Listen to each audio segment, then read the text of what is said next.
everybody, welcome to Jacob's Quest, and today I just finished watching episodes 15 and 16 of Season 2 of The Bad Batch. Obviously, this is a really late review. What can I say? There was also The Mandalorian, and there were 2 episodes to cover, so I just didn't get around to it this morning. I don't know. Anyways, here we go.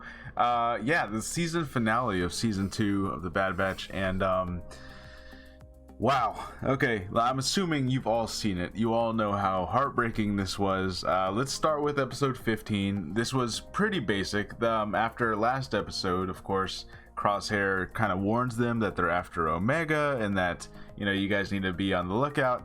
But of course, they're like, well, let's go save Crosshair, which, like I said last episode, wouldn't that just bring Omega directly in danger? And that was exactly what Crosshair was trying to prevent.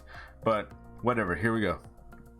So they find out that Dr. Hemlock, the guy who is in charge of the science division, the super secret science division, they do not know what Mount Tantus is and all that. They have no idea what that is. They don't know where it is. But they know Dr. Hemlock is going to be on Ariadu, which is Tarkin's home planet, and it's going to be at his home base, and they're going to have some kind of, you know, meeting of the heads of science of the Empire, or military, you know, heads of the Empire. So Dr. Hemlock's gonna be there, and their plan is to put a tracking device on his ship. That way they can track him once he leaves there back to wherever it is he's been taking all of these clones, and they can go get Crosshair. Simple plan. It sounds like a mission that we've seen in this show 100 times over, except for the first time. Well, not for the first time, but, you know, it all goes horribly wrong. Actually, that's pretty usual for them, except it all goes horribly wrong in a really bad way. First of all, when they get there, they find that someone else is already infiltrating this place, and, you know, the chances, right? It's Saw Gerrera. Saw Gerrera and his crew are already, like, putting bombs all over the place. They're ready to blow this entire place up. And, you know, it makes sense that they're there. It makes sense exactly. Like, they definitely would be, you know, targeting Tarkin and Krennic, by the way. We see Krennic there. But, you know, it's definitely, like, the timing is just like, damn. You know, the exact same moment that we're also infiltrating, you guys couldn't have been here like an hour earlier or later or something. But anyways, they're there, and so of course it causes this huge thing. They were trying to be sneaky, just put a little tracking device and then leave. But no, Saw Gerrera's there, there's a big shootout, there's explosions, and they end up getting stuck on this railway. What do you call these things? These gondolas? I don't know what you call these, but you know, it's these little railways that are the only way in and out of this entire facility, right? So they're stuck there, and that is the end of episode 15. So it's like, oh no, how are they gonna get out of this, right? And if this was not the season finale, you know, then this would have just been like a normal 2-parter adventure, and they end up getting away with it, and then they end up tracking, you know, Dr. Hemlock, and everything kind of goes according to plan somewhat, right? But no, this is the season finale. Things are gonna get crazy. So first off, episode 16, they're trying to get out of here. They're in the shootout. They're stuck on this gondola thing, and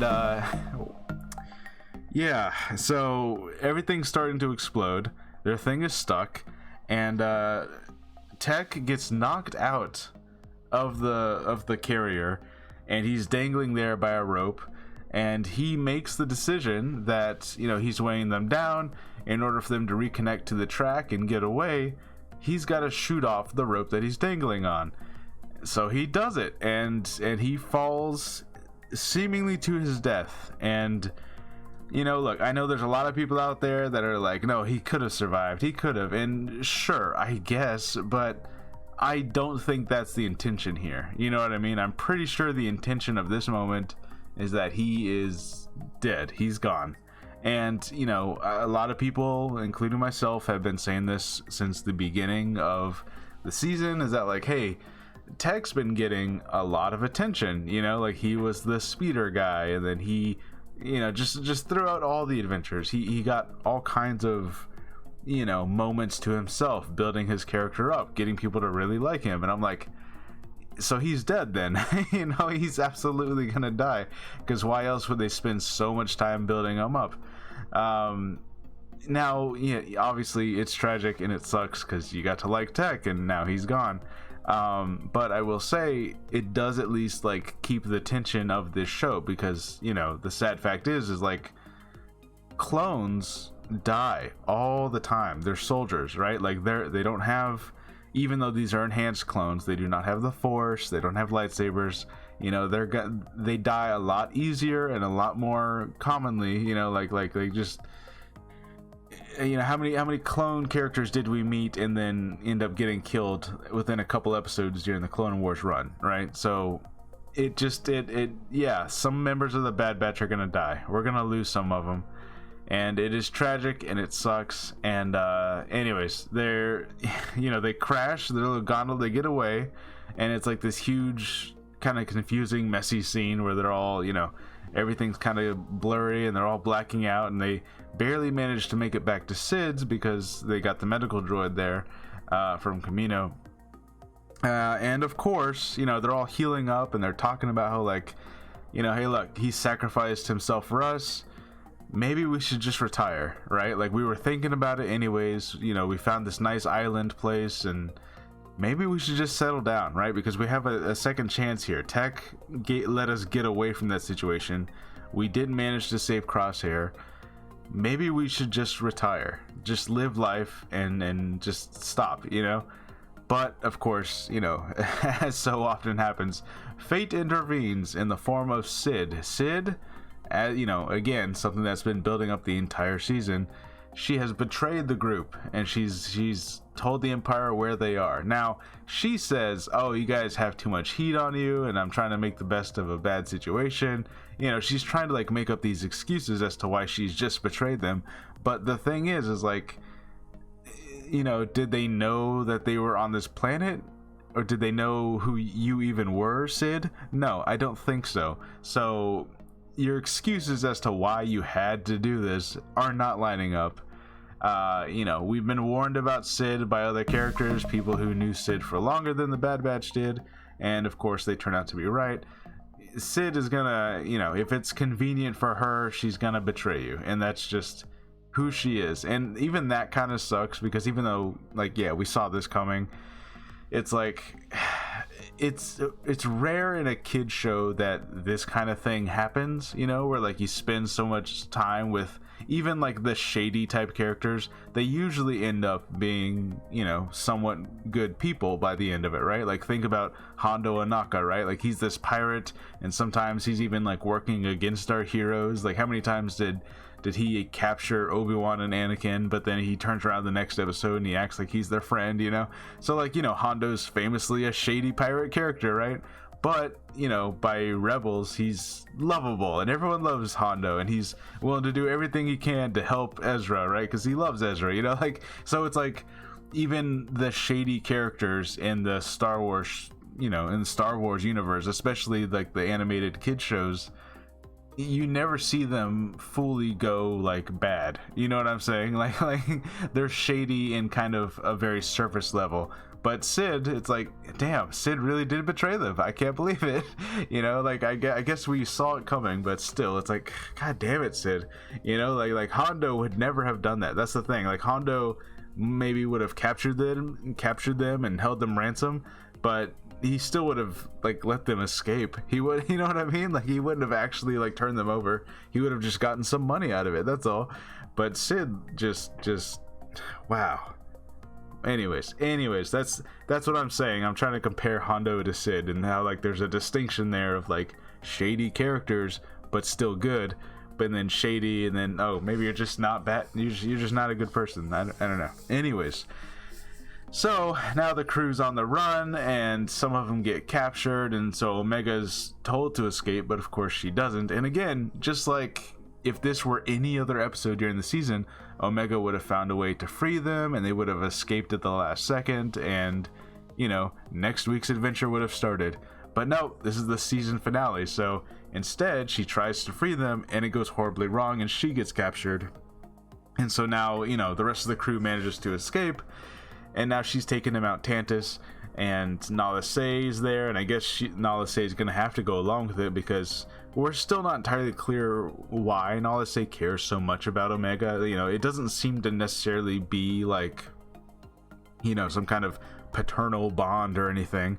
You know, she barely even acknowledges that she's there, but it is something, you know. For some reason she's really important to her, so she's going to be used as leverage to get her to cooperate. And you know, look, we all kind of know that, like, this is the Snoke Palpatine stuff, right? But they kind of lay it even thicker a little bit, where they're like, you know, Nala Se is like, what Palpatine wants is impossible, you know, what he's seeking is impossible. And Hemlock's like, well, make it possible, right? So, you know, this, along with all this stuff with Dr. Pershing and the Mandalorian, it's clear there's some sort of synergy going on in the Star Wars universe, where they're trying to emphasize all the cloning and the strand casting and the Kaminoans and Mount Tantus and the Pershing and the, you know, all that stuff, right? And there is one more really interesting thing that happens at the end here, and I'm not sure what to make of it. So we have I don't remember what her name is, but it's the lady scientist who's there on Mount Tantus. She's got the goggles and everything. People were kind of jokingly commenting that, you know, the voice actor has a similar accent to the voice actor of Omega, right? People were like, oh, it's maybe this is like another clone of Omega and she's all grown up or something like that. And I didn't take it seriously. I was like, yeah, okay, it's just the voice actors have the same similar accent. What does that mean, right? Like, there's a bunch of British people in Star Wars, you know, just because they're all speaking British talk don't mean they're all related, right? So, but no, I was wrong. I was so wrong. She's literally like, oh, it's weird that you trust Nala Se and not me, because I'm your sister. Bum, bum, bum. Now, you know, Omega's a clone, so when she says sister, it's like, what do you mean by that, though? Are you just another girl clone? Or are you, like, related to some other half donor or something? Like maybe Omega's actually like a gene splicing, or no, I guess she's supposed to be a pure clone, so I guess she can't be a strand cast, I guess, huh? Anyways, it's kind of unclear. I guess we can assume she's a clone as well then. But then, you know, again, more questions. It's like, so you had the growth serum then, because Omega is only, you know, a child still, because she never had the growth serum, so she's only like, what, 13, 14 or something, because that's when they started making the Jango clones, you know. So that's why she's that age. Whereas, you know, you're an adult, so I guess you must have had the growth serum put in.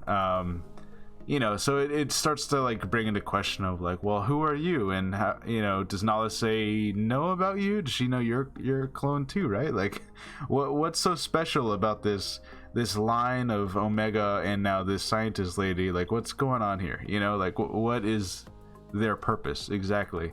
It also kind of brings into other questions of, like, you know, this character famously, when we saw her at the end of last season, she's got the similar uniform, she's got the same exact patch on her shoulder and the same, like, glasses things that Dr. Pershing has. Like, he wore the exact same uniform that this lady's wearing, you know. And so what does that mean? If this lady is a sister, in quotes, to Omega, implying that I guess she's a clone, is Dr. Pershing a clone, or is he the son of a clone? You know, because again, my theory was that, like, this was his mom that he mentioned, because remember, he talked about how his mom was a scientist and then she got sick and all this and that, right? So, you know, now I'm thinking, like, okay, what if Dr. Pershing is the son of a clone? Yeah, or something. I don't know. I'm throwing all this out there, and I don't know if we'll ever get, like, a definitive answer, but it seems plausible at this point. So yeah, there you go. There's another Omega, or an older Omega, or at least one that had the growth serum put in. So she's all grown up. Now again, what is their significance? Like, you know, we know Omega is important because she's like a pure, unaltered clone entirely, right? Like if you need more Jango DNA to make more clones, you'd get Omega, right? So what's this lady's deal? like she clearly is grown, so she's not like a pure sample. So then why was she made? What can she do? Is she just like a scientist? Like, is that her specialty? Kind of like Tech was, all techno jargon, right? Like, so does that mean she's like a science lady? I don't know how you genetically alter that to like, you're good at science. I don't know how you do that, but okay. Anyways, lots of questions there. But yeah, the season ended like on a down note, right? Like, Omega is captured, Tech is dead, Crosshair is just unconscious, strapped to a table, undergoing who knows what kind of experiments. Sid betrayed them, and now the group is just on the run again. I guess they can just go back to that island planet, right? I guess they can just go back there, but still, it's like, it's just them, and I guess Echo came back to the fold, I guess, for now at least, but it's what I mean. I don't even know. I guess season 3 is gonna have to start with them trying to rescue Omega, and that's gonna have to, it's not like they're gonna go on Adventure of the Week episodes without having rescued her first. Like, that's gonna be their priority, right? So, I guess we'll find out. I'm looking forward to Crosshair and Omega both being stuck in there and having to figure out what's going on in Mount Tantus. Hopefully, we get some like actual answers, and that's my thing, is that like I love that we are getting, these really vague like ooh, cloning Palpatine, ooh, is this Snoke, is it Palpatine bodies, what's going on, like we're getting like these vague kind of non-answers, but at least like pretty giant hints of like, yes, this is what's happening, right? But I am kind of hoping that next season they just let us know, like, if we're gonna spend all this time on Mount Tantus and with this Dr. Hemlock, like, just tell us, like give us some actual confirmation of like, yes, they're in communication with the people on Exegol, and they're like they're all working on it, and this is what it is, right? So that's my thing. And yeah, hopefully it comes out next year, because we're just kind of left on somewhat of a downer cliffhanger of like, dang, everything went wrong. They lost Tech, Omega got captured, the Sid betrayed them, so I guess there's no more jobs from Sid anymore, right?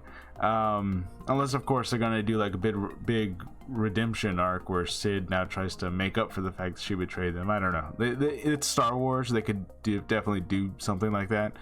But yeah, and by the way, I feel bad for Fee, because Fee just wanted to flirt with Tech, right? Like, that was her thing.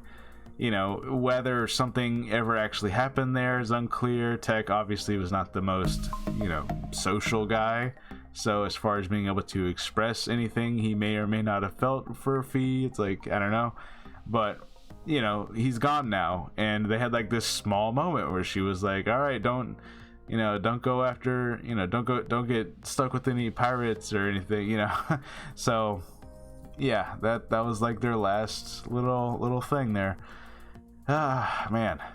Anyways, yeah, so that was the Bad Batch season 2, and hopefully we don't have to wait longer than a year to get more answers. But oh man, well, it was sad. And it's funny that like, you go back to earlier this season and some people are complaining of like, oh, this is filler, like, oh, they're racing, they're pod racing, this is filler, and it's funny that like we get those simple, the Adventure of the Week episodes where everything's pretty lighthearted and not much of consequence happens, and then we end the season in such a like kind of devastating way. It's like such a tonal shift, it's almost shocking, but anyways, yeah, that was the Bad Batch season 2. I had a good time. There was definitely a lot of like golden moments throughout the season. I do kind of, I feel like maybe if we're gonna do so many Adventure of the Week episodes, maybe the season just doesn't need to be as long. But overall, yeah, I had a good time. Oh man, hopefully they figure all this out. Season 3 should probably hurry up and get here, because I need a resolution to this. I kind of hate that it's just a cliffhanger and we gotta just wait now. We gotta, oh man. And also, what's with the scientist lady? Well, we'll figure that out. Anyways, I'll see you guys later. Bye.